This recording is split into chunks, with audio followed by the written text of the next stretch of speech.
Hi, my name's Megan, and I done my presentation on Taco Bell and their what's in Taco Bell beef issue.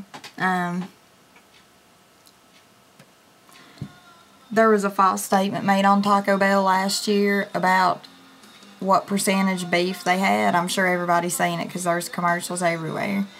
The reason I chose this is because I actually work for Taco Bell. I'm an assistant manager there, and I have worked there for almost 6 years, and to me it's neat to see how something like this could affect you when you're actually inside of a business. I mean, it's good to talk about things as a class, but when you actually experience it in a business, it's so much different because it impacted me, and that's why I want to share with you all how it impacted me.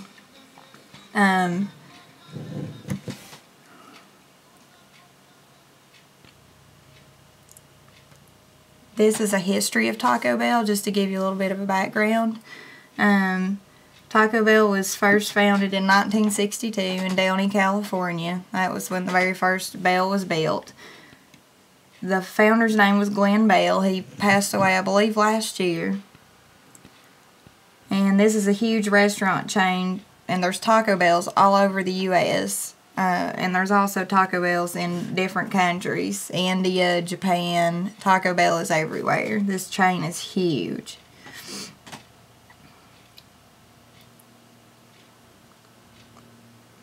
Okay, this is the issue.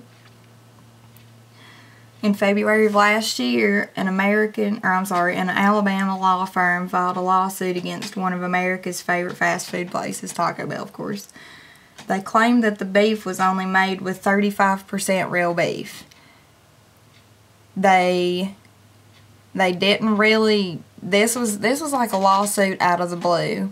There was no truth to it. Obviously, there was no truth to it, but Taco Bell didn't even see this one coming because it was a shock to us when we heard about it. But it really affected our business. When this first came out on the news, there was a lot of people. People did still come eat there. Our business did slow down. People did still come to eat there, but we had a lot of questions to answer because people wanted to know from the employees if the beef was real or not. With this being the first time we'd ever heard about it, it was really hard for us to be able to answer something like that. Honestly, we're not even allowed to answer questions like that. We're supposed to direct people to the media firm in case it's a news person or something. But people wanted to know.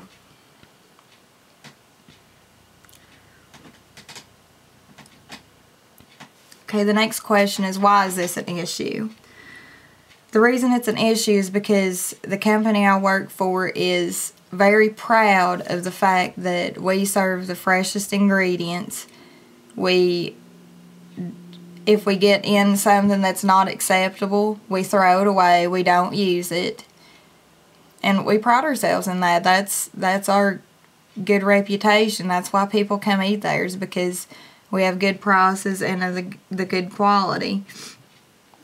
And when somebody makes a statement like that, even since it was proven to be false, it still scares people into wondering.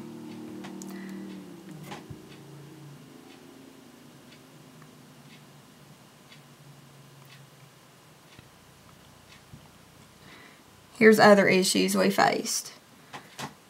We have many loyal customers, but this situation, I think this was the biggest concern, and it's the fact that when something like this happens, and it's a big major corporation with a good reputation, people always wonder, how are they going to handle this? And honestly, that's what I wondered too as an employee, because like I said, we found out from the beginning, and we were kind of walked through the whole thing because it impacted me too. And frankly, I was curious on how they would handle it. I assumed, I knew that the lawsuit would be dropped, or either, there was no there was no truth to it, so I knew that my company wouldn't lose. But I figured they would countersuit the firm for ruining their reputation, because when something like that happens, I mean, you're talking about a company losing thousands of dollars every day because of a false statement. We have a motto, as should every food place, but we really believe in treating other people with respect or putting the customer first. This lawsuit originated from a customer who claimed that it was only 35% beef. So, in a sense, we needed to handle the situation carefully, because we still do have customers that are watching what we're doing, and, you know, they're the innocent factor in all this. They don't know. They don't know if it's real or not. They assume that we would tell the truth, but like I said, when somebody says something, makes a statement like that, it makes everybody wonder, even if it is a false statement. So they were looking at us to do the right thing, and customers respect businesses that do the right thing.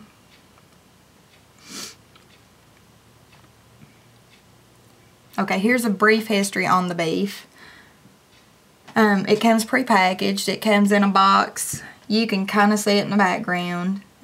This box right here says taco meat filling. It's already pre-cooked. All we do is heat it up. And since the time I started working for Taco Bell, I started in July of '06. Even since I have been there, our beef has greatly, like the quality of it has greatly improved. We've had other products improve, but beef has probably been the biggest improvement. And this improvement didn't just happen when this claim came up. Our beef they've been continuing to get it better quality, better grade beef.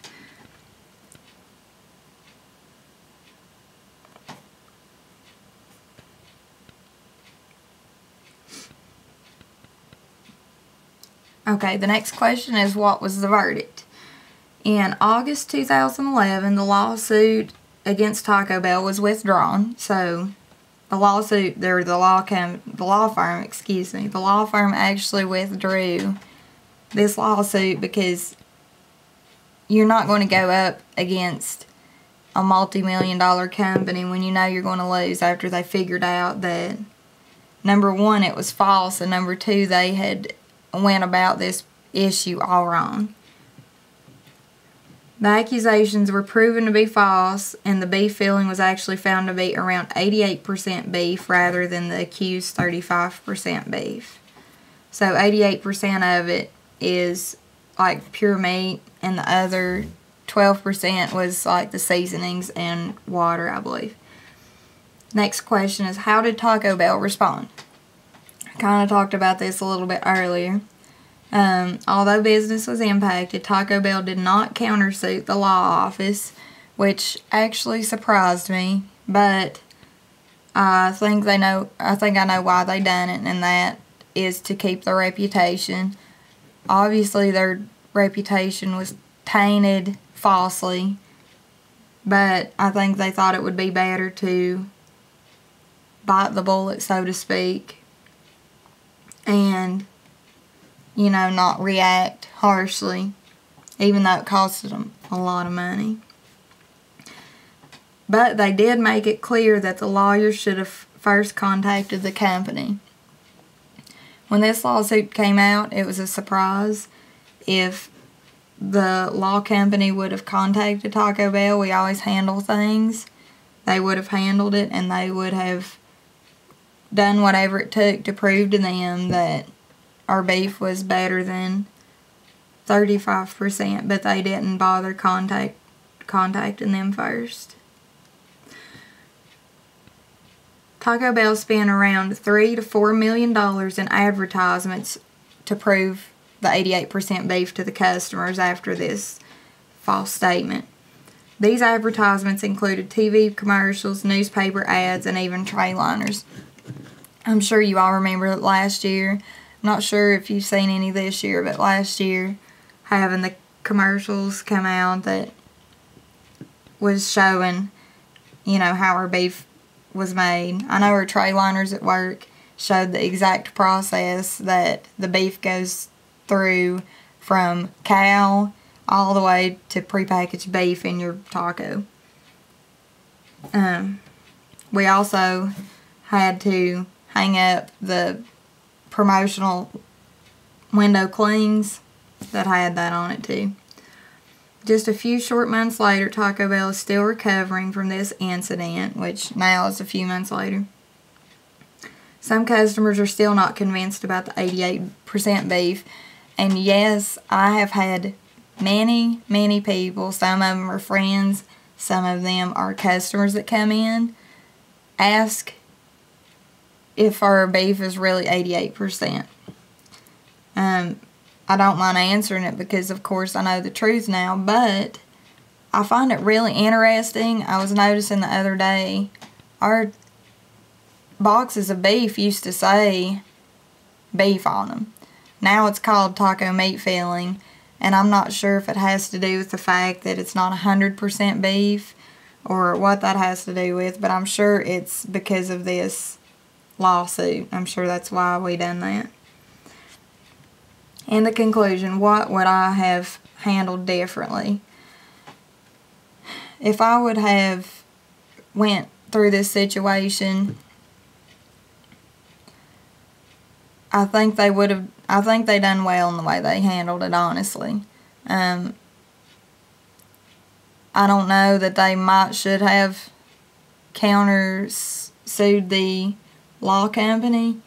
I think I probably would have, just because, I mean, just in damages, just in advertising, $3 or $4 million, that's a lot of tacos when they're only 99 cents a piece. Also, the damage that was done, you know, costed us a lot of business, and I think people still are a little bit iffy about our beef because of that, even though, like I said, you can tell people something is false, but it's still in the back of their mind. Besides that, I think they handled it really well. I don't think we ever got an official apology from that law firm, which really bothered my company, but they've trained us all, and that was another thing. They trained us all in how to handle customers that had any questions about the quality of our food. They trained us all on, you know, it's 88% beef, what's the other 12%? We had to go through all of that, and our business is picking back up. It's getting back to normal, but I think this just shows you what kind of impact it can have on your business, even when something as what seems like as silly as a false statement. I'm not sure why a law firm would make a statement like that without even informing the company. I think they thought they were onto something and they were going to break it big, and they wanted to come around from behind and shoot Taco Bell in the back or something. I'm not sure, but it turned out that we are able to keep our good reputation of having quality foods, and they maintain their reputation with customers as well. So that is something, to me, it makes me proud to be a manager there, because it just shows that they do care. They do care what people eat, and they care about what their customers think and their employees. But thank you for watching this, and I wish you all luck with your presentation too.